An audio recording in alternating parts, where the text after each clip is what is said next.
Assalamu alaikum. My name is Mohammad Usman Shakil, registration number 2020 MC6. My group mates for the project are Saim Arshad 2020 MC17 and Hamza Khan 2020 MC11. The project which we are gonna make is the line following robot. Starting with the introduction that what is a line following robot. The line follower robot detects and follows the line drawn on the floor. Generally, the path is predefined and it can be either visible like a black line on a white surface with a high contrasted color, or it can be invisible like a magnetic field. Robot senses the line with its IR sensors that are installed under the robot. After that, the data is transmitted to the processor by specific transition buses. Hence, the processor is going to decide the proper commands and then it sends them to the driver, and the path will be followed by the line follower robot. We are designing and developing a line follower robot using the combinational logic, and we are not using any kind of microcontroller with it. Coming towards the components which we are using, first of all, there are four sensors which we are using. All the sensors are active high. Four sensors are named as left 1, left 2, right 1, and right 2 sensor. When left 1 and right 1 sensor detects the black line, robot will move in a straight line. Robot will move left when right 2 and right 1 detects the black line, and will move right when left 1 and left 2 detects black line, and both right sensors are on white. Secondly, we are using motors. Two motors are used, one on the left and one on the right side of robot. Motors will work based on the working of the sensors.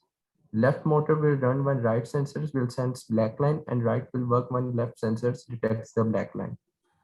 We are using a motor driver IC named as L293D. We use it to run the two DC motors with the same IC. Speed and direction control is possible with it. Maximum peak current is to 1.2 ampere. We are using a voltage regulator. Two 7805 voltage regulators basically we are using in it. They provide a constant plus 5 volt output voltage for a variable input supply. Then we have a chassis wheel motors. One chassis and two motor wheels are used. Then we have two multiplexers which we are using. They have 16 pins. Both all the pins are in decimal form. We give the input from the sensors, and as output we get the motor of motors. Then we are using a battery. 12-volt battery is used to get the supply from the source.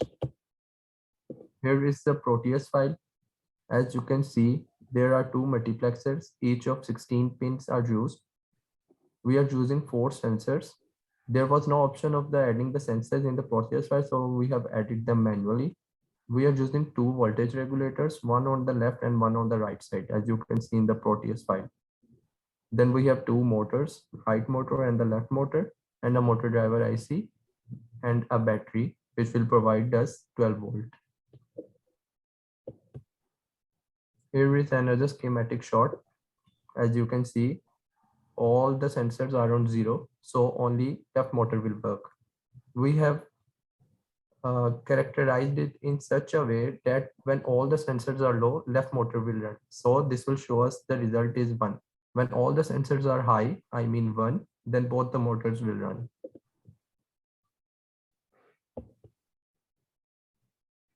Here you can see the PCB layout for a line following robot. We have tried our best not to use any jumper wire, but we exceeded to some extent in this, but still we had to use two jumper wires. As you can see, there is a cross mark, two cross marks in the PCB design. They will indicate that we have used two jumper wires there. As you can see in the PCB design, there is a left multiplexer and a right multiplexer, right motor and left motor, and a battery which will provide us 12 volt. Here is the working scenario for the robot. When both the sensors are on the white line, nothing detects the black line and the robot will move in the straight line forward. When the left sensor is on the black line and right sensor is on the white line, as the left sensor is on the black line, so right motor will work and the robot will move towards the right direction. In the third scenario, we have right sensor is on the black line and the left sensor is on the white line. So the right sensor is on the black line, so left motor will work and the robot will move in the right direction.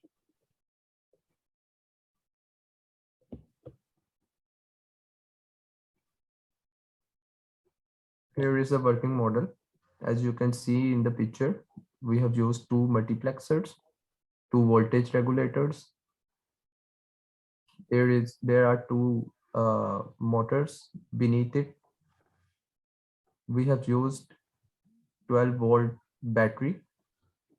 We are using the three cells. Each cell will provide us 3.7 volt of voltage.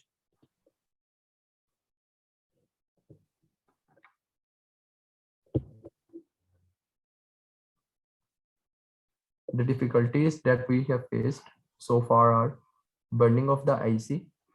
IC was getting hot, that is why we used two voltage regulators with the heatsink. Second, soldering the wires was difficult. The connection was getting lost every time.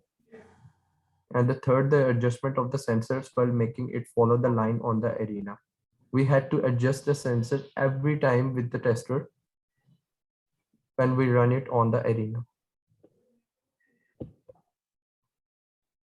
Here is the summary of our project. First of all, we made the Proteus file containing all the required components like multiplexers, voltage regulators, motors, sensors, motor driver ICs, and battery, and we then tested it on the breadboard. After testing successfully, we made the PCB design layout and then in the hardware form. We attached all the components on the chassis and made the robot work. Thank you so much.